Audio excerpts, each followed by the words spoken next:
Hi అండి అందరికీ. అందరూ ఎలా ఉన్నారండి? బాగున్నారా? మొన్నైతే కటింగ్ చేసాం కదా. ఈ బ్లౌజ్ అయితే చాలా పెద్ద సైజ్ అని చెప్పాను కదా మీకైతే.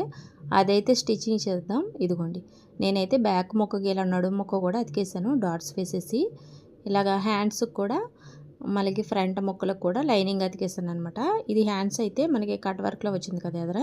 ఇంకెదర వరకు కొట్టకుండా ఇలా మనం చెయ్యికి మనకి లైనింగ్ కూడా తగ్గింది. అందుకని కొంత లెక్క వదిలేసి అక్కడి నుంచి వేస్తాను అనమాట. లైనింగ్ చూస్తారు కదా, హ్యాండ్స్కి ఎలా వేసాను. ఇక ఫ్రంట్ ముక్కలు స్టార్టింగే 4 వేళ్ళు పెట్టి డాట్ వేసేస్తున్నానండి, పెద్ద డాటు. ఇదైతే మనకి హుక్స్ పట్టి అండి. బ్లౌజ్ ఫ్రంట్ ముక్కలు 2 తిరిగేసి మన బల్ల మీద వేసుకున్నప్పుడు లెఫ్ట్ వైపు వస్తుంది చూడండి, అది మనకి ఈ హుక్స్ పట్టి వస్తుంది అనమాట. దీనికి 4 వేళ్ళు కొలత పెట్టి అక్కడి నుంచి మనకు పెద్ద డాట్ వేసేసి ఇక హుక్స్ పట్టి మధ్యలోంచి చిన్న డాట్ లాగేసి సంకలోంచి ఒక చిన్న డాట్ క్రాస్గా ఈ విధంగా పెద్ద డాట్ ఎదురుగుండా లాగేయాలన్నమాట. రైట్ వైపు వచ్చిన ఫ్రంట్ ముక్క బాగాన మనకి తాళ్ళు పట్టి వస్తుందండి.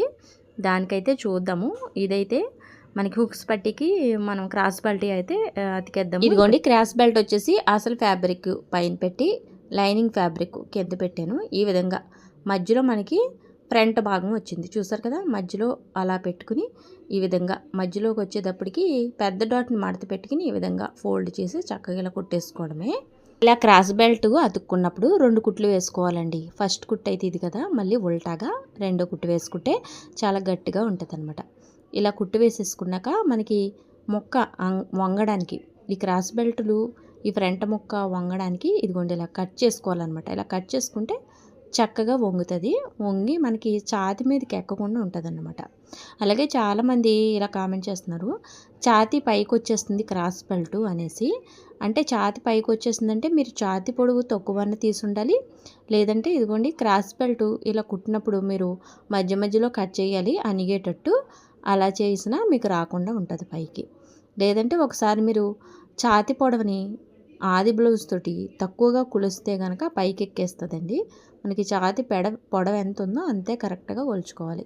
ఇక్కడైతే హుక్స్ పట్టికి లైనింగ్ ముక్క తీసుకుని ఈ విధంగా ఫోల్డ్ చేసేసి చూడండి, ఈ విధంగా ఫోల్డ్ చేసి కింద పైనుంచి పైకి కుట్టేసుకోవడమే కింద నుంచి. ఇదిగోండి ఈ విధంగా. అయితే స్టిచ్చింగ్లో మనం ఏదో ఒక విషయాన్ని షేర్ చేసుకుంటూ ఉంటాం కదా టైలరింగ్కి సంబంధించి, అలాగే మన మహిళల గురించి. అయితే ఈరోజు అయితే మనం ఈ టైలరింగ్కి సంబంధించి అసలు బద్ధకం ఎప్పుడు వస్తుందో 2 విషయాలు అయితే చెప్పుకుందాము. చాలా ఇంపార్టెంట్ అయిన ఈ విషయాలు. దీనివల్లే బద్ధకం వస్తుందని పక్కగా మీకు కూడా తెలుసు. ఇదిగోండి ఈ విధంగా కుట్టి వేసిన తర్వాత లోపలికి మళ్ళీ ఉల్టాగా మడత పెట్టి ఇలా కుట్టడం వల్ల ఇది 2 ఫోల్డింగ్ అవుతుంది కాబట్టి ఇది హుక్స్ పట్టి అవుతుంది. హుక్స్ పట్టీకి ఎప్పుడు కూడా 2 ఫోల్డింగ్లు అవుతుంది కాబట్టి దీనికే మనం 4 వేళ్ళు కొలత పెట్టి పెద్ద డాట్ వేస్తాము. చాలామంది అడిగిందే 10 సార్లు అడుగుతున్నారు. ఇక్కడ మీకు ఏ సైజు వారికైనా ఇంతేనండి. మీకు హుక్స్ పట్టికి 4 వేళ్ళు పెట్టారు, ఇదిగోండి తాళి పట్టికి 3 వేళ్ళు పెట్టి అక్కడి నుంచి పెద్ద డాట్ వేసేస్తున్నారు. ఏ సైజుల వారికైనా అంతే. చిన్న సైజుల వారికైనా పెద్ద సైజుల వారికైనా వేళ్ల కొలతలతో ఇదే విధానం అన్నమాట. అయితే ఇక్కడ మీరు గుర్తుపెట్టుకోవాల్సింది, ఈ పెద్ద డాట్ వేస్తున్నారు కదా దానికి ఎంత క్లాత్ తీసుకుంటున్నారు అన్నదే ముఖ్యం అన్నమాట. తక్కువ క్లాత్ తీసుకున్నారనుకోండి చిన్న సైజు సాతి వారికి సరిపోతుంది. ఎక్కువ క్లాత్ తీసుకుని మీరు పెద్ద డాట్ వేశారనుకోండి పెద్ద సైజు వారికి బాగా నిలబడినట్టు రౌండ్గాను వస్తుంది అన్నమాట. అలాగా పెద్ద డాట్ వేసినప్పుడు ఎప్పుడూ కూడా మీకు ఎక్కువ ఖాళీని చూపిస్తుంది అన్నమాట. అంటే ఏమంటారు, ఛాతీ పట్టడానికి వీలుగా మీకు బుట్టని చూపిస్తుంది ఎక్కువ క్లాత్ని పెద్ద డాట్కి తీసుకున్నప్పుడు. అదే చిన్న సాతి వారికి చిన్న డాట్కి తక్కువ క్లాత్ తీసుకున్నప్పుడు ఖాళీని చూపించదన్నమాట. అది ఇక్కడ ఉన్న ఇంపార్టెంట్ వచ్చేసి. తెలిసిందా మీకు? అర్థమైందా నేను చెప్పి? మరి ఎక్కువ క్లాత్ తీసేసుకుంటే ఫ్రంట్ ముక్కలు బాగా చిన్నవి అయిపోతాయి కదండి మరి అనుకుంటారు. కానీ కాదు, చిన్నవి అవ్వండి. మీకు ఛాతీ అందులో పట్టడానికి ఎక్కువ ఖాళీని ఇస్తుంది. అలాగే మీకు బ్యాక్ ముక్కకి అడ్జస్ట్మెంట్ అవుతుంది అన్నమాట బ్లౌజ్ వచ్చేసి. దానివల్ల ఏమీ కాదు. ఏ సైజు వారికైనా, చిన్న సైజు వారికైనా పెద్ద సైజు వారికైనా మీరు పెద్ద డాట్ వేసే దూరాన్ని మాత్రం హుక్స్ పట్టికి 4 వేళ్ళు, తాళ్ళ పట్టికి 3 వేళ్ళు కన్ఫామ్గా పెట్టేయండి.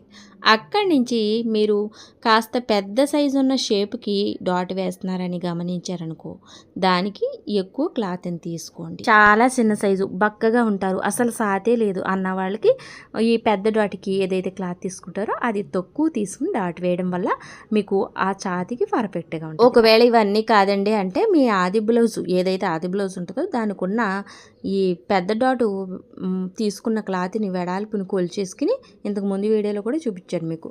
కొలిచేసుకుని ఆ విధంగా కూడా డాట్ వేసుకోవచ్చు. ఇక్కడ ఇంపార్టెంట్ వచ్చేసి పెద్ద డాట్ అని గుర్తుపెట్టుకోండి.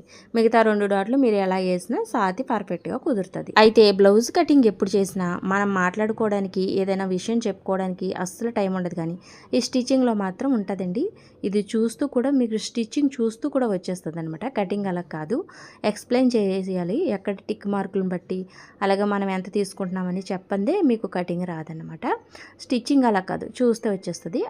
ఈరోజు మనం బద్ధకం గురించి 2 ఇంపార్టెంట్ చెప్పుకున్నాను కదా. ముందుగా బద్ధకం అసలు ముందుగా వచ్చేది నా ఎక్స్పీరియన్స్తో చెప్తున్నాను. మనం కష్టపడి బట్టలు కుడతాం కదండి, కుట్టినప్పుడు వాటికి తగ్గట్టు మనకి డబ్బులు అమౌంట్ రాలేదనుకోండి, అదే కొంచెం ఎగ్గొట్టే వాళ్ళు ఉంటారు, లేదంటే రేపిస్తాం ఎల్లుండిస్తామని రోజులు గడిపేసే వాళ్ళు ఉంటారు. ఇలాంటి వాళ్ళు ఎదురైనప్పుడు మనం ఎంత కష్టపడి కుడతాం కదా, ఆ అమౌంట్ రానప్పుడు మనకి కంపల్సరీగా బద్ధకం వస్తుంది. ఇది నేను ఫేస్ చేశాను కొత్తగా టైలరింగ్ నేర్చుకున్నప్పుడైతే. నేను ఈ బ్లౌజ్ కుడుతున్నాను కదండి, దీనికైతే అమౌంట్ సాయంత్రమే వచ్చేసింది అనుకోండి నా చేతికి, ఇంకా రేపొద్దున తెల్లారాక కూడా మిషన్ కుట్టాలనే ఇంట్రెస్ట్ మరింత పెరిగిపోద్ది అనమాట. ఇలా మనకి మన కష్టం మనకి కుట్టిన వెంటనే వచ్చేసినప్పుడు చాలా ఇంట్రెస్ట్ ఉంటుంది.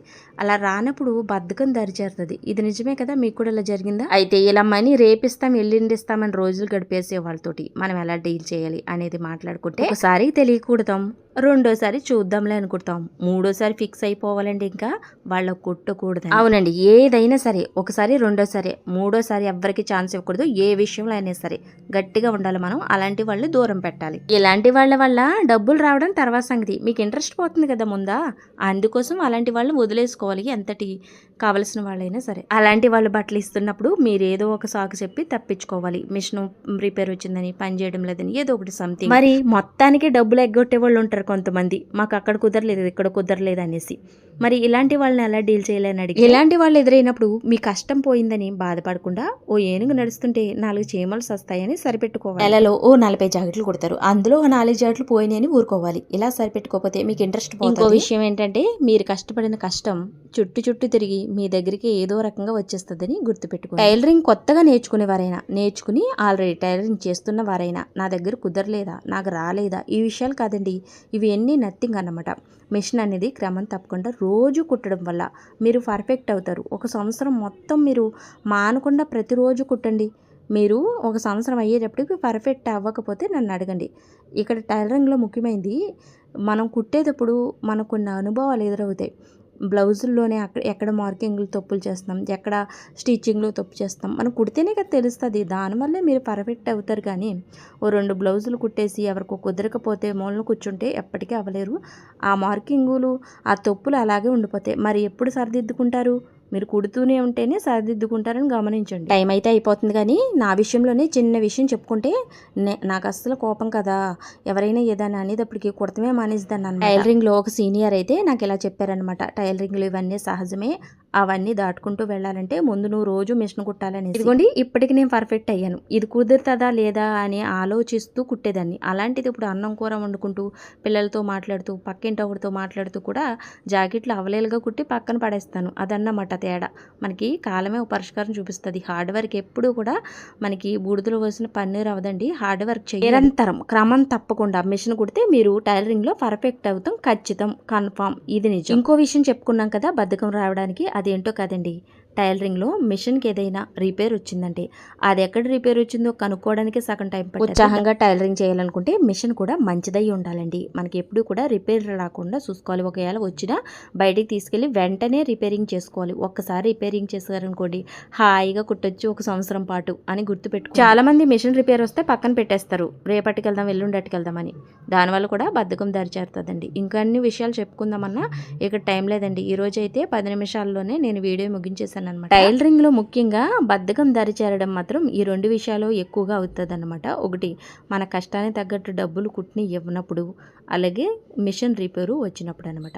ఇదండి ఈరోజు వీడియో. అయితే ఏమనిపించిందో మర్చిపోకుండా కామెంట్ చేయండి. లైక్ చేయడం మాత్రం అస్సలు మర్చిపోవద్దు. కొత్తగా నా ఛానల్ని విజిట్ చేసిన వారు సబ్స్క్రైబ్ చేసుకోవడం మాత్రం మర్చిపోవద్దండి.